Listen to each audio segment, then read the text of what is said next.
Good evening, everybody. Good evening. It's good to see you again. My name is Adam Feasey, and I bid you once again welcome to the Madhouse. Very special show tonight. Start of season 2. Firstly, just want to introduce my guest co-host, Mr. Tony Feasey. I am your father. Yes. No, that's impossible. Don't sue me, Disney. Don't sue me. That's what I thought as well. But there you go. Anyway. Drummer of Adam and the Hellcats. And speaking of drummers, one of my all-time, well, not just drumming, but musical heroes as well. I hope I'm all right to say that. But ladies and gentlemen, it is my privilege and honour to present Mr. Nigel Glockler of Saxon. How's it going, Nigel? How are you doing? You all right? I've got to be honest. I've been extremely nervous about this all day. Oh, rubbish! Stop it. How you doing? Good. Yeah, great. And thank you so much for coming. I mean, I'm not quite sure if you knew what you were letting yourself in for, but well, we'll see. But yeah, everybody in the comments, thank you for coming. Please feel free to ask questions throughout the evening, especially those of you who we haven't seen before. I bid you welcome to the Madhouse as well. Please share this stream everywhere. We want to really put Nigel on the spot tonight a bit, I think. Well, not too much. Nobody puts Nigel on the drum stool. Well, he does. But Nigel, let's crack into the important news straight away. You guys have got a new record out, and it's a bit different to what people normally hear from you. Can you tell the people a bit about that? Yeah, what it was. I mean, we were finishing off the next original Saxon album, and obviously the pandemic thing hit. And I mean, the record companies in general don't want you to tour, don't want you to release a new album without touring. So they said, there was a lot of discussion. So eventually it was decided that, in that sort of, rather than release the new original album, how about doing an album of covers of stuff that's inspired you or, inspire you now or influenced you? So that's what we did. We just got together, and a lot of songs were sort of thrown about between us, and then we decided on these ones. I mean, there's actually two tracks that aren't on the album that we did as well, which are on the B-sides of singles. So. Oh, nice. What tracks are those? We did Shoot Shoot by UFO. Oh, love it. And we did a track by a band called Mountain. Leslie West. Yeah. Called, it's called One Last Cold Kiss, which is a particular favourite of mine. So nice. What really interested me about the album's fantastic. I downloaded it the other day, and I've already said off air a couple of my favourite tracks, but we'll cover that in a minute. Yeah. I was really interested in where you actually recorded it, and especially where they set the drum kit up. Yeah, well, it was through someone Biff knows, actually. He sort of looks after this stately home, basically, that you can go and visit and everything. And there was some sort of changeover with the family there. I think the son's family was moving in, but prior to him moving in, they were doing some renovations to it, like, rewiring it, all that sort of stuff. And so, asked if we could go in there, do a bit of a Led Zepp, like they used to do. And so we went in there. The crazy thing was, it was like November, I think it was, so it was pretty cold. And we just used to congregate in the kitchen because it had an Aga in there, which was on.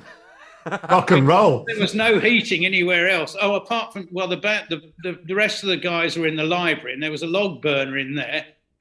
And of course, where I was in the stairwell, there was nothing. Thank God I was drumming, it was like, Yeah. I mean, there must have been insane acoustics in that stairwell with your kit. I mean, the ceiling's pretty high. Yeah, it was great, actually. It was really cool. But the funny thing was, it was like, come on, let's get some more tracks. No, it's too cold.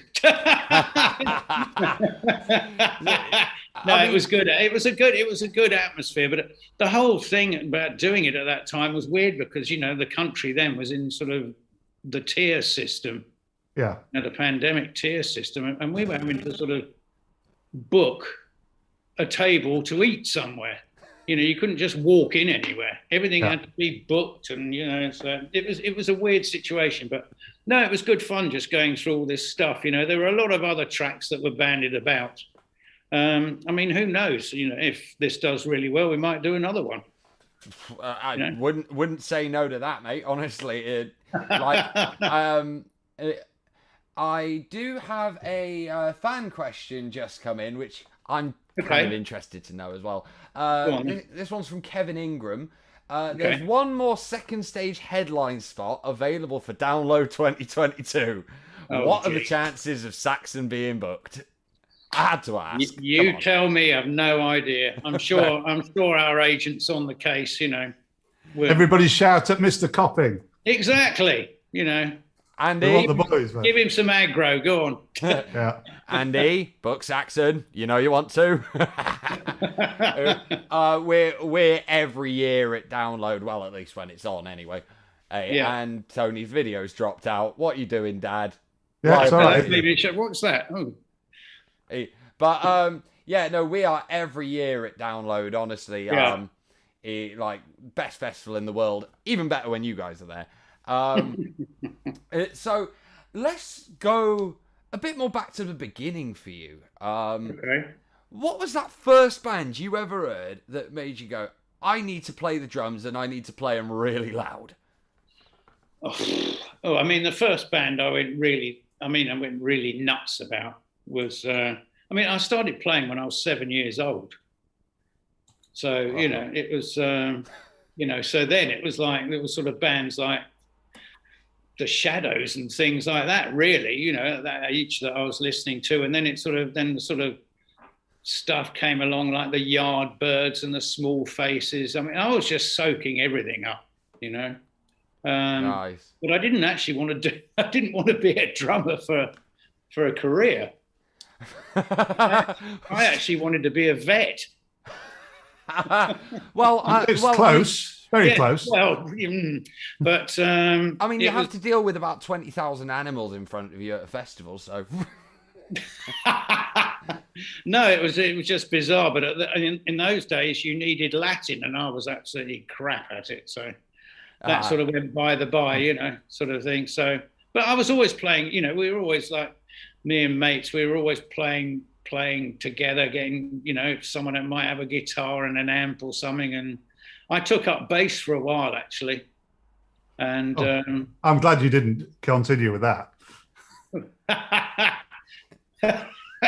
But no, I mean, we were sort of jamming together and playing stuff like Procol Harum. I mean, all sorts of stuff. We used to go down the music store and buy the little sort of sheet music with all the guitar chords on it and everything, and we just all get together and just blast. It was good fun. Nice. But what was really funny, I had the loudest amp. So the bass was deafening.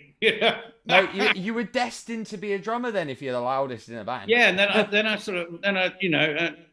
at school, then I had to go on what I call a real drum kit, and I thought, nah, this is for me. So nice. Dad, sort your video out. I went back to the drums, Dad, sort your video out. Yeah, I'm trying to. I may have to go out of the room and come back to do it. Okay, cool. Do it.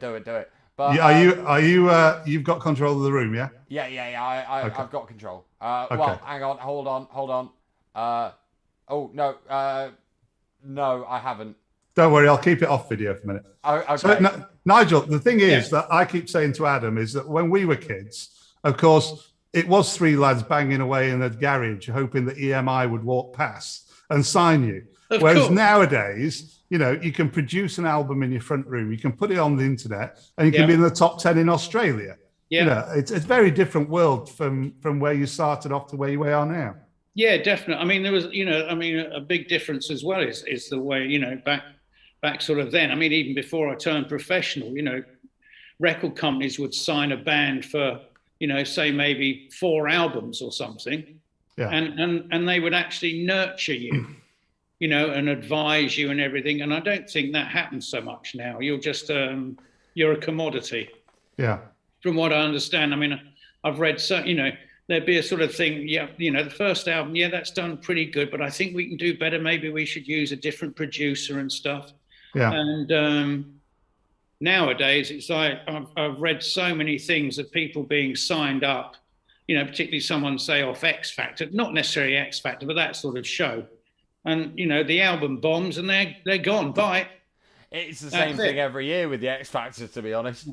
But I don't know if it's necessarily the X Factor, just one of those reality sort of things or anything. They seem to, yeah, that's pretty good. Yeah, we'll sign you up. No, album's bomb. Bye. You're a tax loss. Music has become a little bit like Primark. You buy it once, you wear it once, throw it away. Whereas, mind you should see the queues at Primark. But it's a shame because, I mean, there's some great stuff. I mean, I listen to all sort of genres of music. And, yeah, there's some great pop songs out there. I mean, actually, a lot of the stuff I find, particularly on commercials on TV, I sort of hear a song being sung and I think, who the hell's that? That sounds great. So I Google it and, there's some great stuff out there. Nice. Nigel, obviously, people who are watching, obviously, they'll know I'm a fan mainly for your work with Saxon. But that wasn't your first bigger project, of course. You were drummer for Toyah for a good number of years. And was there any, kind of semi-successful band you were in before doing the Toyah stuff? Or well, my first pro band actually was a band based down here called Krakatoa. And actually, I think we just had a comment about Krakatoa. Muttley has a question. Krakatoa, was that song done as a nod to Nigel's time in a band by the same name? No, it wasn't. But that's I can see that. But no, it was. Krakatoa was based down here. Actually, our keyboard player was Hans Zimmer. What? That's crazy. That's crazy. So yeah, I mean, we used to do, and we had our singer. I mean, initially when I first joined, the band had been going, but they sort of had a bit of a change. They had a girl singer, and when I joined, it was a 4-piece again. So it was guitar, bass, drums, and a girl singer, and then about a year later, no, actually less than a year later, Hans joined. And then the girl left, and we got a singer called Terry Bennett, who was in a Welsh band called Sassafras. Oh, fair. Who did about 3 albums, I think it was. And we used to sell out town halls around the country and stuff, but we couldn't get a record deal because that's when all the new wave thing was happening. When you say town halls, obviously I'm a bit younger. We're talking a good 500 to 800 people here. Yes, I mean, yeah. I mean, we'd sell that out. I mean, even more. Sometimes we sell out to 1,000 somewhere. Nice. But we couldn't get a record deal. Just couldn't get it. Nice. They weren't interested. I mean, we ended up in using Dead Time in a studio called Maison Rouge, which actually I think was owned by Ian Anderson at the time, or Jethro Tull used to record in there a lot anyway. And we used a guy, Robin Black, who, he's produced like loads of stuff. And we used to go in there at sort of 12 o'clock at night and try and do demos, and we were piling stuff out and we couldn't get signed. So in the end, it just went, and that was the end of it. Then after that, I started doing session work. Nice. And it was through doing a session, actually. I was with a guy called Zane Griff, who was, I think he's a New Zealand guy who was very into Bowie. And I was rehearsing an album with him. There was me, Steve Bolton, who was Paul Young's guitarist, and Mark, I can't remember his name. He was the keyboard player in Bebop Deluxe. Oh, wow. Zane was playing bass, and we were just rehearsing at John Henry's, I think it was. And Zane said, "Oh, I've got to go and check some photos out. Let's go and do that, and then get some lunch." And we were sitting in the photographer's place, and who should walk in but Toyah? And 4 days later, I got a phone call asking me to go, and have a blast with her. So that's how that happened. Nice. And she was just a total blitz at the time, wasn't it? I mean, there was Toyah, Susie and the Banshees, Debbie Harry, all those girls came along. I loved it. I mean, I still do love Susie and the Banshees. I mean, Budgie was a great drummer, brilliant. Yeah. Nice. I just have to take a quick pause because the weekly question from Muttley has arrived. Right, my mate Muttley, he's one of our most regular viewers. He's just said he loves the painting on your wall, by the way, Nigel. But the important question: sausage sarnie or bacon butty or vegan equivalent? Sausage sarnie. Man after my own heart. With ketchup, not brown sauce. I hate it. Yes, ketchup on sausage. Yeah. Job done. And a bit of English mustard as well. Oh, I hate that we're going to disagree, man. I really hate that we're going to disagree on the brown sauce thing. Oh, I hate it. Yeah. Devil stuff, that is. Nigel, you're a devil. Stop it. Hey, there we go. Nigel, you're saying actually that you were on probably Toyah's greatest hit. Yeah, we did the first bit of recording we did was It's a Mystery. And then we went out on tour, and so we had to learn all the stuff up to that period. And we were playing like unis and stuff like that. It was during the punk sort of thing. So everyone was getting absolutely covered in spit.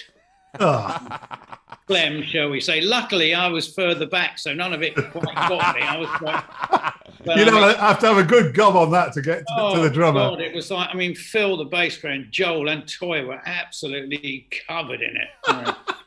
It was disgusting. I always remember, I remember playing it. I can't remember what song it was, but I remember looking up and this thing was coming at me like a bloody exorcist.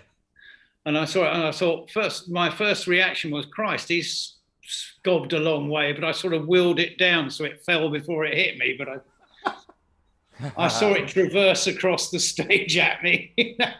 Of course, Toyah's become a bit of a metal mama just recently with a little podcast on a Sunday lunch. Yeah, but no, it was after that tour. Then we wrote the Anthem album, and we all went in and recorded that and went on a big tour then around the UK. And then after that finished, then we did another writing session, and that's when myself and Adrian, the keyboard player, wrote Thunder in the Mountains. Actually, it was on that tour. Actually, I think we were in Manchester, and Adrian just said, "Oh, come on, let's do some writing." So he grabbed one of his synthesizers, and we went up to his room with a bottle of brandy, and Thunder in the Mountains got born there. Love it. We've got a couple of fan questions. Actually, the first one was very on point for what you were just talking about. Guy Benest, I haven't seen you in before. Guy. Welcome to the Madhouse. Who is he? Do you know him? Guy, yes. The infamous Guy Benest, yeah. Loving Toyah's Sunday Lunch. Thoughts on the revamped Toyah? Oh, I watched them as well. They're outrageous, but I want to know who that other guitarist is, the one with the mask on that we don't know. I want to know who it is. So if anyone knows who it is. Yeah, Madhouse people, Nigel's just set you a challenge. Do your research, find that other guitarist, and let's get him on the show. But no, they're great. They're good fun. They're nice. Great fun. As I said to you before, Toyah and I keep in touch regularly, so every time she comes down here, we go and see her. Nice. Muttley asks, what is your favourite album you've recorded, whether that's Saxon or otherwise? Just that one you always kind of go back to. I've said this before, but for me, at the time, Power and the Glory was an important album for me because it was the first studio album, and I know a lot of people love Pete Gill. So for me, it was like a proving ground. Yeah, so that will always be a special album for me. But every album's got its sort of special moment, I guess. You remember the vibe when the album was done and all this. So everything's got its. I couldn't possibly name one. Fair enough. I'll name one, Nigel. It's the one that you and I are on, which was your very first Saxon album, The Eagles Landed Live. Oh, yeah, that one. Yeah, you were on the drums and I was in the crowd. Yeah. Yeah, that was the one where they told, I think I'd been in the band about a week and they said, in about 10 days, we're doing a live album. And I just went, what? It was an insane night. Wolfie asks, what is your opinion on how music has developed and changed over the years since you started playing? Well,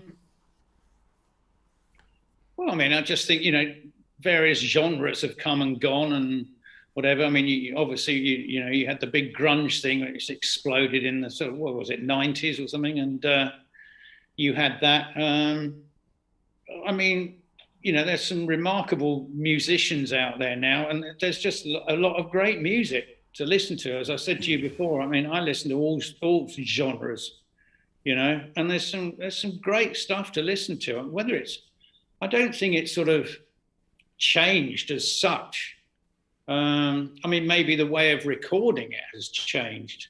The quality of recording has changed. But I think from a point of view of musicianship, I think maybe people have got, a lot of people have got more sort of fluent and technical on their instruments. Whether that's a good thing or a bad thing, I couldn't say. Nice. I mean, back when I was playing, when I started, I mean, you'd never hear a guitarist playing 100 miles an hour. Now you do. Yeah, true. Whether that's a good thing or a bad thing, I don't know. Nice. I mean, I always say with music, there's got to be some emotion in it. I hate music by maths. Definitely. Next fan question comes from Jazz Lamport, actually the bass player in Adam and the Hellcats. Oh, cool. Okay. There's a couple of ours in the chat tonight. She'd like to know a bit about the creative process when Saxon are writing. Honestly, like what can you tell us on that front? Well, I mean, it's everyone's got their little setups at home. Mine's just behind me. That I play keyboards as well, so everyone gets ideas together. I mean, you can't just go into a room and go 1, 2, 3, go. Although it would be quite interesting. Interesting, but not releasable. Yeah. So, I mean, there's got to be a spark of something. Someone's got to start something, whether it's just a little idea of a riff or whatever, and whether you start jamming it or someone brings in, a bit more than that. But I mean, we sort of get in and blast through stuff and arrange it and just sort things out like that. What sounds good, we might change the sort of rhythm of it, the groove of it a little bit, see which sounds best. Nice. And the other thing is never, stuff that maybe doesn't make an album might turn up a bit later, because when you're doing an album, obviously all 10, 11, 12 tracks have got to flow. Yes, definitely. You can't, so you might have a track that go, no, that sort of upsets the sort of, the equilibrium or whatever. So, but then later on, you might be doing another album and you think, oh, well, that one from there, that would fit in here now. So you sort of revisit that. You might change it a little bit. Nice. Nigel, just wanted to pick up on, we talked off air a little bit about 2008 and Saxon's return to download to the hallowed turf. Yeah. And I know you were there. I know we were there because we were right in the... Was I there? I can't remember. Yeah. Well, when we got submerged in a crowd of people, I think I heard your drums somewhere. But that was an incredibly special night. It was the first time Saxon had been back at download for the best part of 15 years, something even more. Yeah. And they put you in the fourth tent. Yeah. And the whole festival site turned up to see you. Yeah, I know. That was great. That was like a sort of, that was quite a sort of majestic evening. I think that was. We couldn't believe it. It was great. I'm surprised that tent was standing at the end of that gig, honestly. Yeah, definitely. What was it like to be on stage that night? Sorry? What was it like to be on stage that night? Amazing. It was just great because, again, because I was on an extra riser as well, so I could see right down the back and I could see people trying to get in through the gaps, because the tent was open at the back and around the sides and people were trying to cram in. It was amazing, Well, like, just for the people at home who maybe don't entirely know what we're on about here, I'd been in a good few mosh pits by the time Saxon at Downloader. You animal. Around. And so me and my dad have gone. There was a band on called Johnny Truant right before you, very screamy thing. The tent wasn't very full at all. There was a lot of space to walk around, let's put it that way. About 5 minutes before these guys came on, there was just this sea of Saxon shirts that just rolled in. And we were just going, hang on a minute, what's going on? And they've come on, they've played Attila the Hun off the Inner Sanctum album. And I will never forget the words Biff said. Do you want a new song or an old song? You bastards. This one's called Motorcycle Man. And it's the first time ever, Nigel, I kid you not, that I have grabbed my dad's backpack straps and just go, oh, shit! Right as it's all kicked off, because the weight of all these people is just coming straight at my back. I was hurting, man. On memorable experiences, there is a fan question I do want to get in there. And yes, okay. It's another one of my guys. Steve Gibbons, he is one of our guitar players. Okay. Might be a tough question given the length of your illustrious career, but most memorable Saxon experience, be it good or bad, or both, and favourite band that you've toured with. Oh, jeez. Oh, I mean, there's been just so many sort of experiences. I mean, for instance, one that actually sticks in my mind was, I had that sort of break from the band from about I think it was like from 97 till well, I got up and played a couple of songs with them in 2004 at that was at Wacken. Oh yeah. Yeah.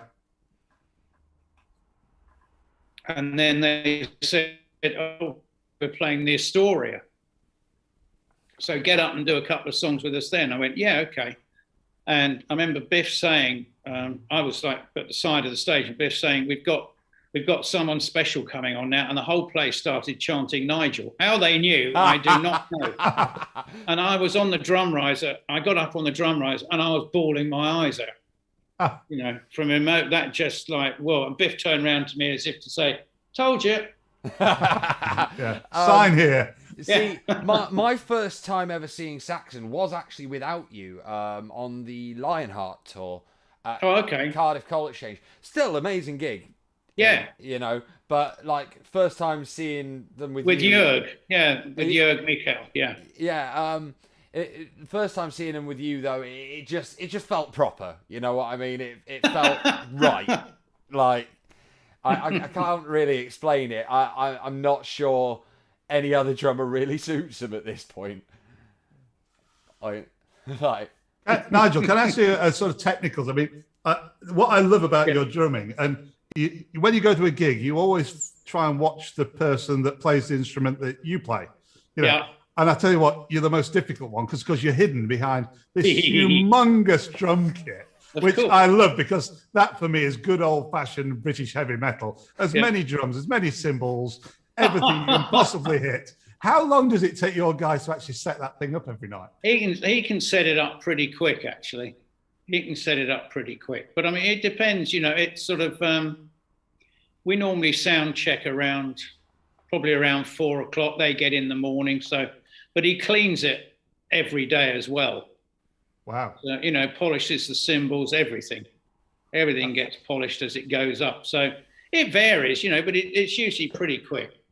Yeah. I mean, we're not talking, what's the most, it's like, I've seen a thing on YouTube, the drummer Terry Bozzio. Yeah. I mean, his kit is like ridiculous. I mean, he's got something like 40 cymbals on it, You want to watch this, I think it takes about 3 or 4 guys to set his kit up because he just does clinics and stuff. Yeah.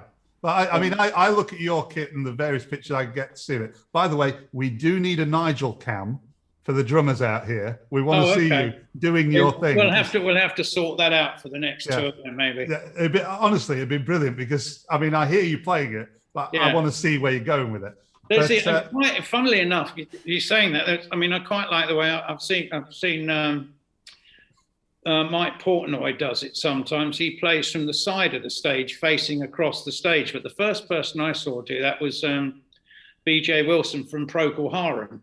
Right. So he'd be at one side of the stage, literally facing across, so you could see him. Yeah.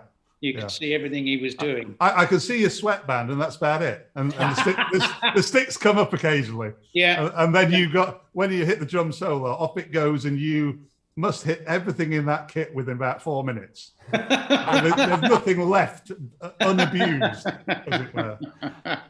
Speaking of drum stuff, guys come back again and asked, during the 80s, the drum solo was mandatory. Is there any spectacular drum solos outside of your own that spring to mind? Oh God, there's loads. I mean, obviously from rock fans, and obviously Neil Peart's solos were great, but there's just loads. I mean, I'm sort of really into like some of the fusion players. I mean, Billy Cobham. Ooh. I mean, watch him go. You're just like, oh, Vinnie Colaiuta. Some of these guys, they're just amazing, so there's loads out there. There's another guy, Tony Royster Jr. He's a black guy. He's absolutely brilliant. I'm trying to think, does he play with Beyonce or something like that? But there's a clip of him. I think he was like 9 or 10 years old or something, and doing a solo, and it's staggering.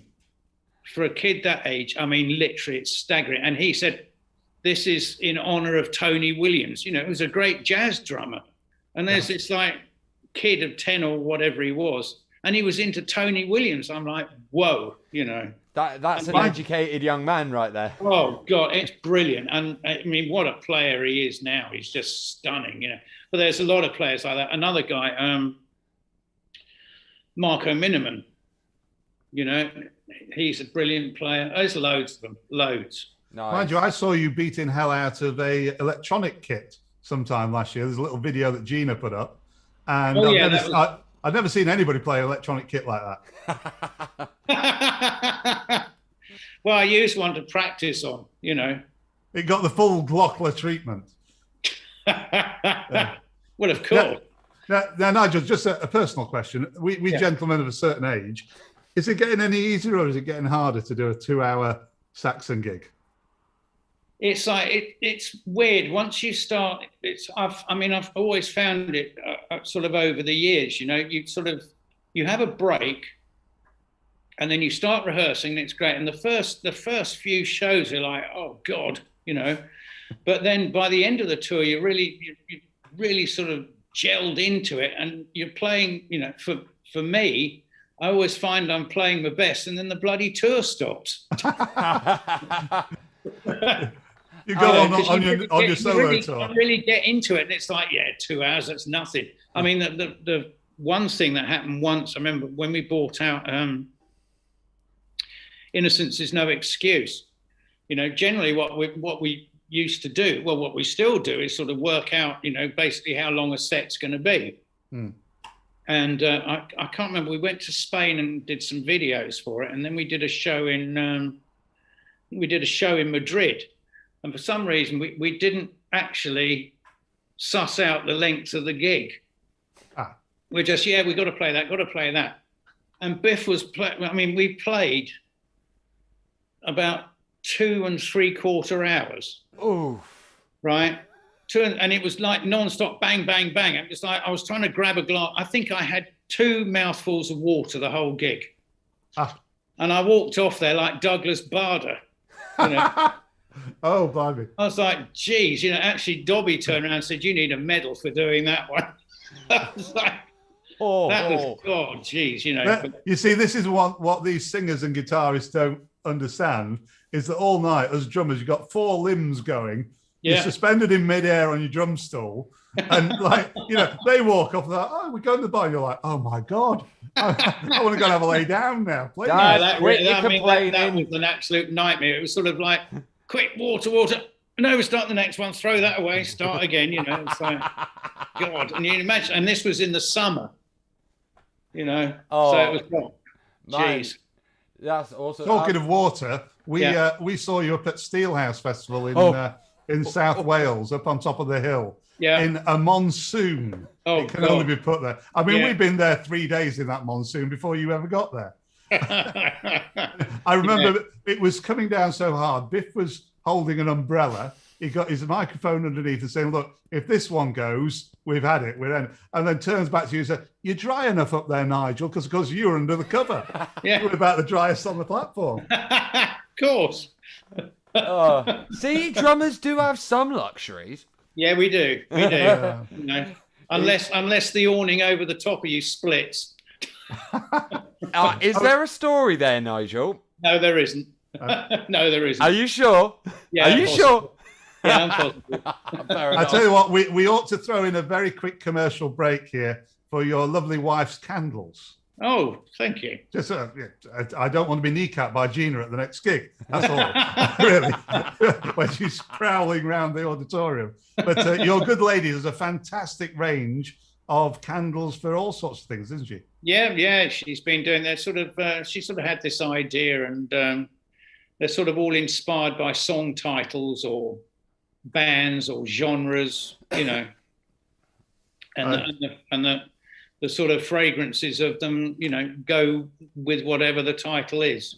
So Not drummer's armpit or anything like that. No. A little bit more Actually, fragrant. funnily enough, we did. Well, she's done an official Saxon one, denim and leather one. She's done an official Toya one, which is getting rave reviews actually. Right. And she's done a Motorhead one. Right. These are all official. But it was funny. We did. You know, I had the brain aneurysm at the end of 2014. Yeah. I mean, Yeah. I was that close to sort of waving bye-bye to the world. You had us worried there, mate. I have myself worried, don't Yeah. But we did a candle with a picture of me. Actually, it was a black and white picture. Actually, I think it's from the Crusader period. Anyway, and I think it's called Heavy Metal Drummer. And I don't know if any of you watch Game of Thrones, but Emilia Clarke, who played the Dragon Lady, she had 4 Really? aneurysms. Yeah. Ah. So all the sales of my particular candle, and we did some T-shirts as well. Actually, all the proceeds, everything from that goes to Emilia Clarke's charity she started for people with brain aneurysms. Awesome. Wow.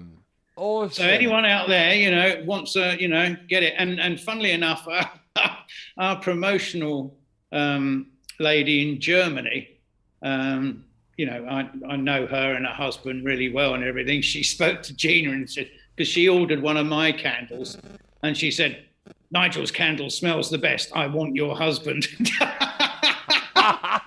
Oh. Oh, But you know, anyone, just have a look. It's called Evoke Candle Co. You know. Yeah. Big up Evoke Candle Co. Please, everyone, go and check that out. Okay, it's awesome stuff. Guy did have one more question, and it's actually one I was meaning to ask you. Recently, there is a group on Facebook that call themselves the New Wave of Classic Rock. Okay. Right. And that kind of music has been very much resurging recently. Is there any new bands that are really catching your eye? Why do you always put me on the spot? People I mean, there's lots of stuff I've been listening to, you know, there's loads of stuff.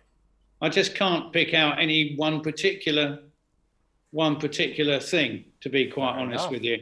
I'm always trying to suss stuff out. You know, I buy and get classic rock every month or whenever it comes out. I get prog whenever that comes out, rock candy. So there's always stuff I'm sort of having a nose about and listening to, you know. Nice. Have you got a favourite tune off the new album, particularly from a drumming angle? Which one, you know, was the one that you really wanted to drum? What, off Inspirations? Yeah. No, I mean they all had their own little thing. I mean, you know, the Bomber was like, because I mean that's double kick drum all the way through. So that was, I noticed. Oh my God, you know, I needed a brandy after that one, but no, a beer actually. I think the hardest one, sort of not a favourite, the hardest one for me to do actually was the rocker. All right, okay. Because Brian Downey, you know, he had a real good jazzy feel. So Yeah, you know, trying to do that justice that was probably the hardest one for me. Actually, Nice. I mean, the most straight ahead one that I really enjoyed was probably Paint It Black. Yeah, of course, that was the single from the album, wasn't it? I mean, that was great. That was a great one actually to like do that, because funnily enough, the sort of drumming in the verse of that, you know, Riding on the Floor Tom, that sort of reminded me a bit of like Toyah stroke Susie and the Banshees a bit. Yeah, it's one of my favorites. I was doing little flicks with the left hand onto the hi-hat, you know, from the snare onto the hi-hat, and that was good fun. But no, they all, and Paperback Writer was great as well. So, you know. Nice. I love the AC/DC cover, Problem Child. Yeah. Biff's vocal on that was just fantastic.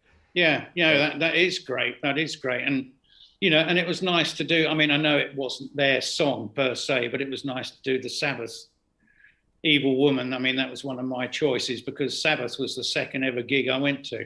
Awesome. On the Masters of Reality tour, and I'd never seen anyone hit a drum kit that hard as Bill. Yeah, Bill Ward was a slugger, wasn't he? Yeah, but he was very jazzy. He had a lot of jazzy swing to his playing. Nice. A lot of it, you know. So yeah, very much so. So we've got fingers crossed now that you guys are going to be back on stage for Bloodstock this year. Fingers crossed, pray to whatever metal gods you like. Yeah. That's the UK show for this year at the moment, isn't it? Yes, yeah.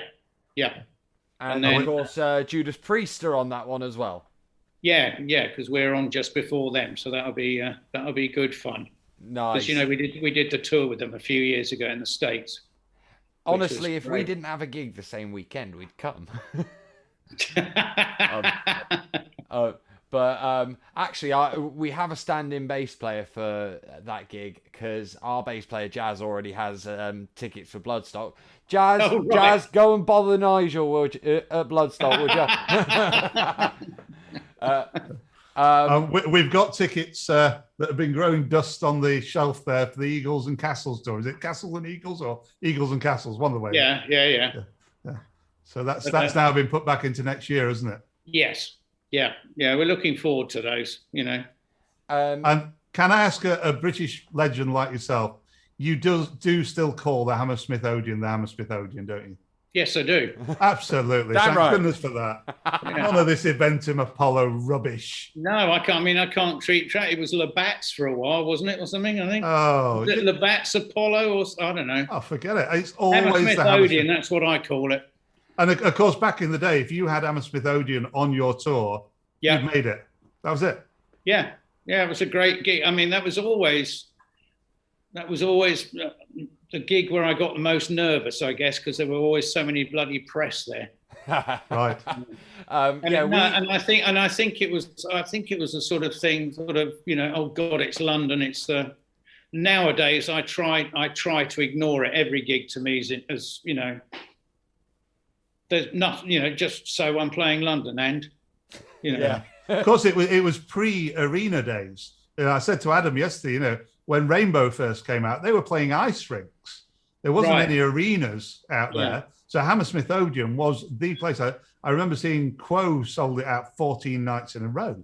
Wow. At one point. You know, it was the place to play. Yeah, I mean, I used to travel up to see bands there all the time. I mean, I saw Kiss on their first ever UK show play there. How could Kiss even play Hammersmith without burning it down with the I know, amount of pyro? it was like World War III on stage. I was like, bloody hell, you know. I think this was like either it was before Kiss Alive came out. Yeah, so it would be 73, I think maybe early 74. But it was great. It was brilliant. But I used to go up, I went and saw Styx. Nice. You know, went up, saw Styx, saw Rush, you know. Used to travel up all the time. Nice. No, it'll always be Hammy Odeon for me, always. Absolutely. It's got to be nothing else. Somebody just needs to rebrand it like that, and they'll sell more tickets. Because that night for the Eagles and Castles, we've got yourselves, Legendary Girls School, of course, and Crocus aren't on the bill anymore, are they? Because they've retired. I don't. To be quite honest with you, I have no idea what's going on with them. I mean, there may be a chance they come on. I don't know yet. Yeah. Fair enough. We look forward to it. Yeah. Of course, our good friend Jackie Chambers from Girls' School in Cyteria will be up there. Yeah. So we're probably going to make the trip down quite early, so we might see you. An interesting question from Kevin Ingram. He has tickets for Hammersmith. Is it still being filmed for DVD? If you don't know, that's all good, but just thought I'd ask. I have no idea. Fair enough. I honestly don't know. Fair enough, Kevin. Guy says Rainbow at D-Side Ice Rink, 1980. Saxon blew him off stage. It's nice. And my guitarist is now going, we'll stand in for Crocus. Gibbo, come on, mate. Putting me on the spot with one of my heroes, man. What are you doing? Nigel, what's it like to be on actual tour with Saxon now? I mean, obviously you're doing the shows. You've all been out there for so many years.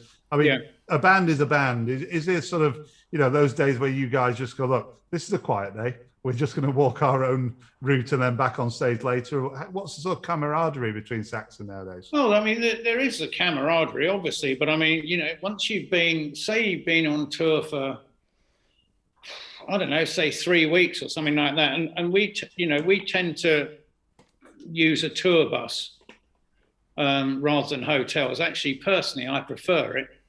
Yeah. I'll tell you why, because hotels are all very nice and everything, but with a tour bus, after we've done a show, it probably takes me about 2 or 3 hours for the adrenaline to wear off. Yeah. And then I go to bed. Now, if I'm in a hotel, I've got to get up at 7 or 8 o'clock to travel to the next gig. Yeah. Whereas with a bus, I can just get in my pit, I wake up and I'm there. Yeah. It's the hotel on wheels, isn't it? Exactly. But I mean, but again, living in those sort of confines, there does come. I mean, we have hotels on days off. Fair enough. Is that so they can clear the toilets out on the bus? Oh, give over. Hey, only number ones on a tour bus, no number twos. Golden rule, mate. Golden rule. Oh yeah, golden rule. No, and it's by the time you've been on tour, say 3 or 4 weeks, you want your own space. Sometimes, people do get a little bit baity sometimes. Nothing nasty. No. Just a bit like sort of short-tempered, because it's like, oh, get out of my way, It's like, you're wearing the socks again. You think that, you don't say it, but when you've got a room on your day off, it's great because you're in your own space and then you do what the hell you want, Yeah. I noticed the last couple of years before we went into lockdown, you guys were getting quite a footstep into America, which is somewhere that Saxon back in the day didn't conquer, as it were. Because the Iron Maidens, whatever, seemed to get that foot up, and Saxon maybe missed a step somewhere along. We know the history's around. But well, I mean, the first fault when I was in the band, we did that tour with Maiden. Well, actually, it was the year. Actually, '82 was my first time, and we first of all, I mean, we got put on, touring with Molly Hatchet. Well, I mean, that's a total mismatch.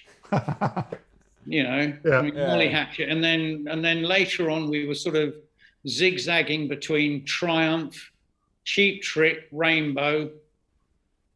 So all little. So some of it was good, some of it was great, and then Pound the Glory came out, and we did the tour with Maiden, and I mean, we were going down as well as them, without a doubt. In fact, a lot of people said we blew them off. In places, But I possibly couldn't comment on that.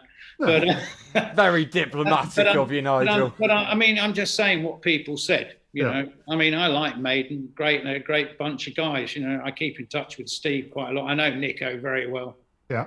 And the only man with a larger drum kit. The problem, what happened there was, I mean, each week, 1 week their album would be, which was Peace of Mind, would be above ours in the US charts. The next week ours would be above theirs. Yeah. So it was like this zigzagging. But the problem was our manager, or whether it was the agent over there, didn't sign us up for the whole tour. Right. So we did, say, a month with them or something like that, maybe a bit more, and then we had to leave. Yeah. Whereas I'm convinced if we'd done the whole tour, we would have broken Right. US without a doubt. There's a step somewhere that just got missed. I could never work it out because obviously being a passionate Saxon fan, you know, and to me, I mean, Adam will tell you this, I'm not a huge Iron Maiden fan. I would listen to Saxon before Maiden anytime. Not that they're a bad band, anything like that. But I just always think, you know, because I always say, you know, if half an hour before headline slot on main stage at Donington, you know, a band went ill and they said, is there a band back here who could do a headline? Saxon would just walk on stage and play it and be worthy headliners. Yeah. I mean, funnily enough, we had a situation like that in Spain quite a few years ago. Whereas I think it was with Heaven and Hell. Oh. We were on before Heaven and Hell. Peace, RJD. something went down and they didn't play. I think Ronnie got ill or something happened. So we went on and headlined it. Nice. Wow. Nice. That's got to be a hell of a gig. Kind of going, guys, we're headlining. Come on, let's go. Well, I mean, we were just like, nah, sod it. You know, we were. Oh well, we'll just play an extra 20 minutes or something. You know, whatever, or an extra hour or something. You know, whatever. Nice. I mean, you know. As we said earlier, we're going out on our first ever UK tour this year, right? With Cyteria. What's your best advice for us going out on that? Because, you know, it's a new experience for us. What to expect? What are the pleasures and pitfalls we need to avoid? God, I don't know. I mean, all I can say is just go and enjoy it. You know, enjoy it. That's what it's all about. If you don't enjoy it, there's no point doing it. You know, if it's not fun. Yeah, I completely agree, Nigel. Honestly, like I've obviously I can't speak for Dad. You know, he's watched you from forever, but like you guys in Saxon are just absolute heroes to me. So gonna try and live up to everything I've seen come before. You know what I mean? No, as I say, enjoy it. You know, as long as your sound on stage is okay and you can hear each other, and you know, enjoy it. No worries. Nigel, honestly, we're nearly at the top of the hour. We're probably going to have to end it here, but it has been such an honor. Honestly, I will tell one last thing. I emailed Nigel a while back. Basically, I didn't hear back from him for a while, and I thought, okay, that's cool. He's not up for it. We're only a small podcast. So that's cool. Suddenly, email pops on my phone. Oh, hi, Adam. Sorry for the delay coming back to you. I'm sat next to my missus, and I've literally just gone, she honestly thought like I'd had a seizure or something. Yeah, Nigel, thank you so much. Pleasure. I've really enjoyed it. It's been great. You know, anytime. You know? Well, whenever the next original album comes, mate, please drop us a line. We'd love to have you back. Great. Any of the others as well. Everyone's welcome in the Madhouse. Brilliant. It's been a total pleasure. Great. Thank you for asking. You know. So everybody, apologies for Tony's video kind of crapping out on him, really. But thank That's you. technical for you. Thank you so much for watching. The fact that so many have come and watched this makes me want to keep going. Just one bit of admin to make sure I've got a lot more time to book great interviews for you. Welcome to the Madhouse will now be every 2 weeks as of now for the rest of this season. Welcome to season 2, but for the first of many this season, I release you from the Madhouse. Thank you very much. Good night.